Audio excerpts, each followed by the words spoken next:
Coringa wild life శాంక్చురీకి వెళ్లే రహదారి మీద ఉన్నాము. ఇది కాకినాడ నుండి దాదాపుగా 20 కిలోమీటర్ దూరంలో అయితే ఉంటుంది. ఇక్కడికి మనం ట్రైన్ ఆర్ బస్సులో కాకినాడకి వచ్చి అక్కడ నుండి ఆటోలో అయితే వచ్చేయచ్చు. ఫుల్ ట్రిప్ లాగా మాట్లాడుకుంటే బెస్ట్ అనమాట. ఎందుకంటే మనకి కోరింగా నుండి మళ్ళీ రిటర్న్లో అయితే ఆటోలు బస్సులు చాలా తక్కువ అని చెప్పుకోవాలి. సో తప్పకుండా ఆటో అన్ని ఫుల్ ట్రిప్ లాగా మాట్లాడుకుంటే బెస్ట్ అనమాట. అండ్ దీనికి నియరెస్ట్ ఎయిర్పోర్ట్ వచ్చేసి రాజమండ్రి ఎయిర్పోర్ట్ అనమాట. కాకినాడ నుండి యానంకి వెళ్లే రహదారి మీద రోడ్డుకి లెఫ్ట్ సైడ్లో మనకి ఈ దారి అయితే కనిపిస్తుంది. ఈ దారి గుండా 1 కిలోమీటర్ ప్రయాణం చేశాక మనకి కోరింగా వైల్డ్ లైఫ్ శాంక్చురీ అయితే వచ్చేస్తుంది.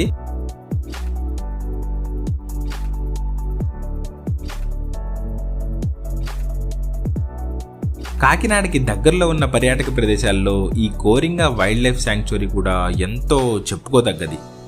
మన భారతదేశంలోనే 2వ అతిపెద్ద మడాడువులు అనమాట ఇవి. మ్యాంగ్రోవ్ ఫారెస్ట్ అని ఇంగ్లీష్లో అంటాము. యాక్చువల్లీ వీటి గొప్పతనం గురించి మనం చాలానే తెలుసుకోవాలండోయ్. లోపల దట్టమైన అడవి, దాని మధ్యలో నడవడానికి చెక్క వంతెనలు, నది మీద కట్టిన చెక్క బ్రిడ్జ్, అలానే ఇక్కడి స్పెషల్ బోట్ రైడు, అక్కడక్కడ మనకి కనువిందు చేసే పక్షులు, జంతువులు, ఇంకా చాలా మంచి అట్రాక్షన్స్ అయితే మనకి ఇక్కడ ఈ కోరింగా వైల్డ్ లైఫ్ శాంక్చురీలో కనిపిస్తాయి.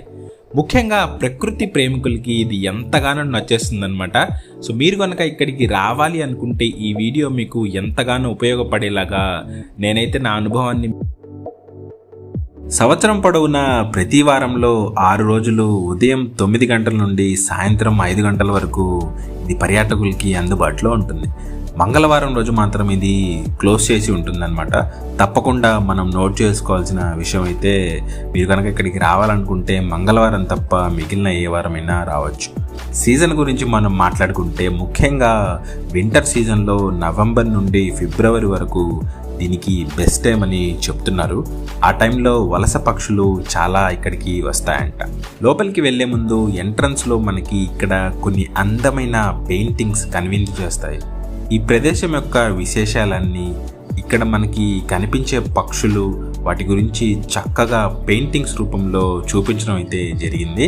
లోపలికి వెళ్ళడానికి మనకి ఎంట్రీ టికెట్ అయితే ఉంటుందన్నమాట.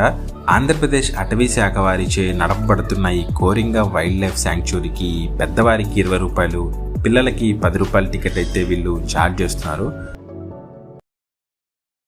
టికెట్స్ అయితే తీసుకున్నాము. ఇంకా ఎంతో ఉత్సాహంతో లోపలికి అయితే వెళ్ళబోతున్నాం అనమాట. రండి, లోపల ఉన్న విజిట్ చేశారు.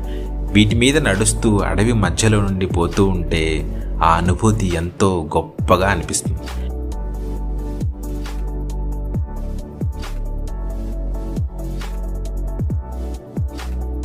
ఈ మడ అడవులు అనేవి ఉప్పు నీరు మరియు మంచినీరు రెండిట్లో ఆ కలయికలో అయితే పెరుగుతాయన్నమాట.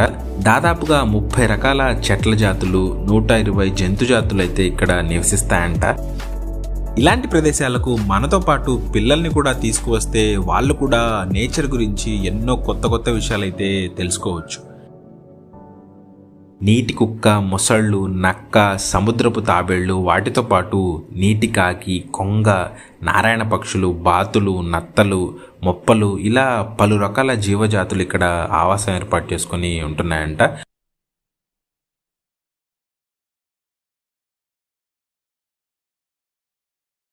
అలా నడుస్తూ ఈ సుందరమైన ప్రకృతిని మనస్ఫూర్తిగా ఆస్వాదిస్తూ ఇక్కడి తర్వాతి ఘట్టానికి మేము చేరుకున్నాం. అదే ఇక్కడి బోటింగ్.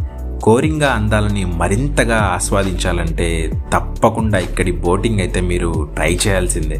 టికెట్ కాస్ట్ వచ్చేసి 90 రూపాయలు. గోదావరి నది మీద నుండి బయలుదేరి బంగాళాఖాతం సముద్రంలో ఈ నది కలిసే ఆ చోటు వరకు ఈ ప్రయాణం ఉండబోతుంది. ఉల్లాసంగా, ఉత్సాహంగా ఫ్రెండ్స్ అండ్ ఫ్యామిలీతో ఇలాంటి రైడ్స్ చేస్తే ఇవి మనకి జీవితకాలం గుర్తుండిపోతాయి.